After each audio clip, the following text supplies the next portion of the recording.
Welcome back, everyone. Today we are taking this Zelda clone that I vibe coded with some random clunky placeholder boxes, and we're going to turn it into a beautiful Game Boy Advance style top-down adventure. We're going to generate, clean up, and animate an entire cast of characters and build out a map using PixelLab. Let's stitch the boxes and make our main character. We'll start on the PixelLab character creator page. My prompt is simple: small GBA-Style top-down fisherman Zelda style. You have your standard creator to tweak proportions, but I'm going to use the Pro version, which lets you use style references or concept images. For this, I'm just generating from scratch. I set the camera view to high top-down and the size to 32 by 32. Boom. And here we have our full 8 directional rotations. But before we touch any animations, we need a perfect foundation. I'm going to click Edit in Pixelorama right here on the site. I'll clean up the sprite, fix any stray pixels, and make sure every direction has a perfect starting point. Once it looks good, I just hit Save to Character Creator. Now for the fun part, making him move.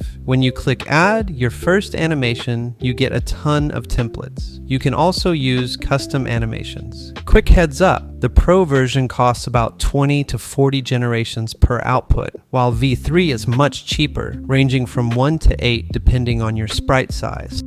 I'm selecting walk 6 frames for all 8 directions. The AI does a great job getting us started, but it's not perfect. You have to clean it up. You can edit directly in Pixelorama, but to show you another workflow, I'm going to export the sprites and open them in Sprite. The trick here is consistency. I grab the clean head from our static frames and just copy paste it onto the walking animation bodies. After doing that in Sprite, I actually jumped back into Pixelorama to finish the rest, so it's all saved in one place.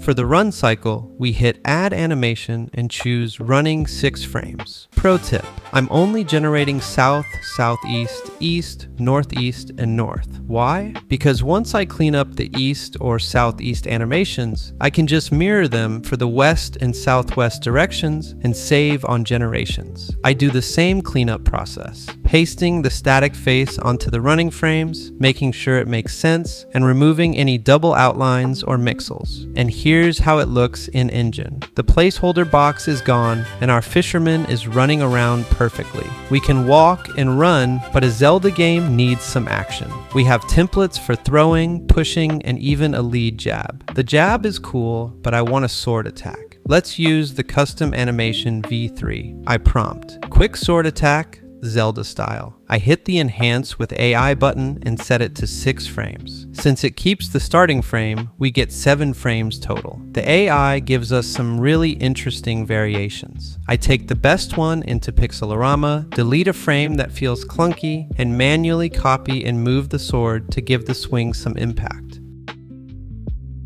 You can't just rely on the first generation. Putting in that manual effort makes it look finished.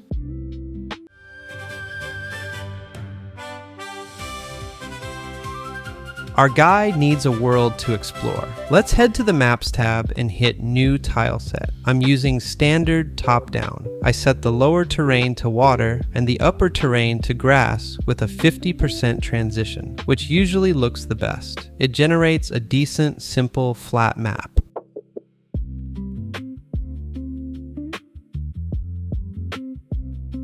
But it's a bit too flat for me. From the Tile Sets tab, I click Edit in Pixelorama, then Edit Image Pro. I tell the AI, make the grass and water prettier, more muted, no gradients. I render that on a new layer.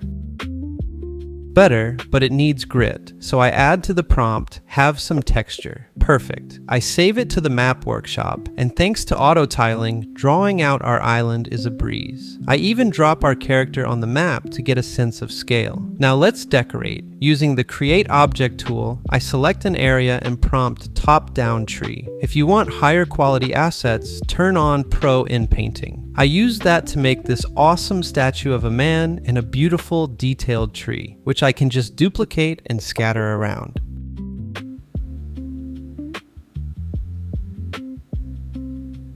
You can also use the Create Image Small to XL tool in the Creator tab. I prompted a 128 by 128 top-down wooden house with a sword symbol,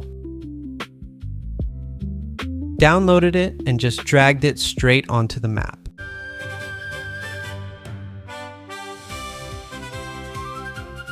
Time for some enemies. I go back to the creator page and use Create from Style Reference Pro. I drop our south-facing player sprite in so the AI matches the style, and prompt for RPG knights and princesses.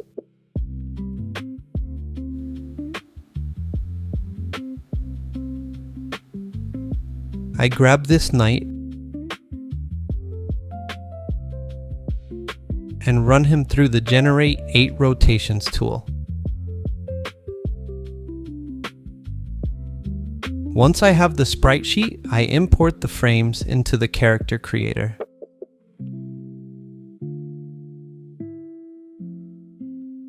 Now, because the knight is holding a sword, I wouldn't recommend using the standard animation templates. Those were trained mostly on characters without held items, so you'd probably get weird results. Instead, what I would do here is use Custom Animation V3. For the first pass, I'm going to prompt something simple, like walk loop. Then I'll hit the Enhance Prompt button so the AI fleshes out the details, set it to 6 frames, and hit Generate. Since it keeps our starting frame, we get 7 frames total. It's actually working okay, but we can get it even smoother. Here is an amazing trick I learned from the Discord channel. To achieve easier, more natural walking animations, don't use a standing frame as your start frame. Use a frame where the character is already mid-stride. So here is exactly what I'm going to do. I'm going to click Edit in PixelLab to look at the animation we just made. I'm going to find that middle frame, the one where his legs are spread as if he's already walking, and I'm going to use that to do it again. I go back to Animate with Text, New, and I set that middle frame as our new starting point. Now for the prompt, I'll be more specific. Knight holding a sword, walking loop. I'll hit Enhance Prompt one more time, leave it at 6 frames since it'll use our starting frame anyway, and hit Generate. And there we go. We have a much better walking animation by building off that middle frame. Now it's just time to fix the details. The AI did struggle a bit with the north walking animation because it got confused with the helmet. Here is where my job is to step in, guide it, and help it figure out what the helmet is instead of letting it make something weird. I'm jumping into PixelLab, copying and pasting the helmet from the best frame and cleaning it up. I'll also adjust the sword so the movement makes sense. It's a bit of a repetitive process, but an easy one, and it's that human effort that makes these assets actually usable. I did the exact same process for his slashing animation, but let's drop the knight into the game.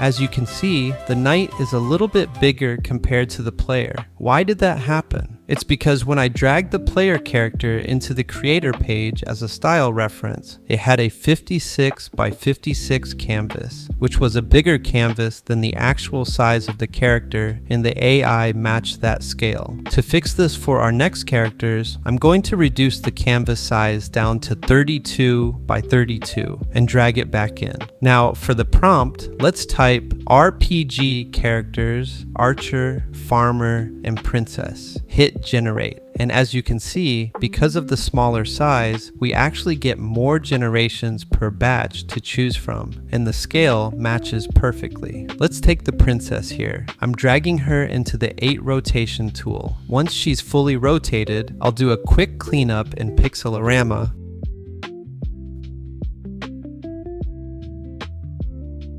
Import her into the character creator, and just use the standard walk template. For her, it actually works great right out of the box.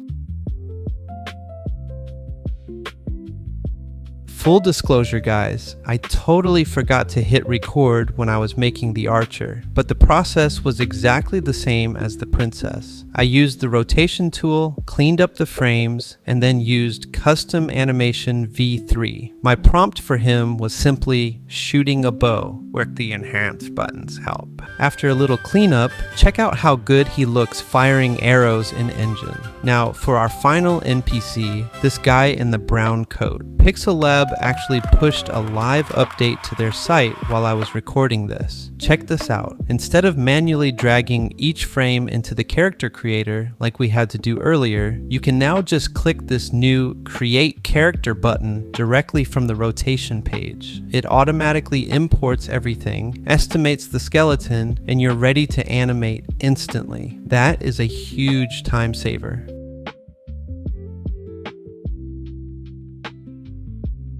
To finish up the world, let's jump back to the map editor to make a small grass bush. I'm going to use the Create Object tool, but before I generate it, I'm going to erase a tiny bit of the painting area just so the bush doesn't end up being too big. Then, for the prompt, I'll type small grass bush. Boom. Perfect. I'll just duplicate that a few times, scatter them around, and the map is suddenly feeling really alive. I'm not going to generate every single asset for the game today, but I want to leave you with two last UI tricks. Let's head to the Creator tab and use the Small to XL tool. I'm setting the canvas to 32 by 32, and I'll prompt small heart icon, and there we have our health bar asset. Finally, let's make some projectiles. I'm going to create Image Pro, setting the size to 32 by 32, and for the prompt I'll type a single arrow in 8 directions. I'm using the Pro tool here because it generates a bunch of frames at once on a sprite sheet. Now, I'll export this sprite sheet into a sprite, pick the cleanest arrow, and manually rotate and flip it to get all 8 directions. That way, we have a perfect, clean asset ready for the engine. And here is the final prototype. We went from AI-generated boxes to a fully cohesive animated cast of characters, a custom tile set, objects, and UI elements. Remember, PixelLab is a collaborative tool that speeds up your workflow. Once you master this process of generating, cleaning, animating, and refining, you can build literally anything. Thanks for watching. Like, comment, and make sure to subscribe for more PixelLab content. See you in the next one.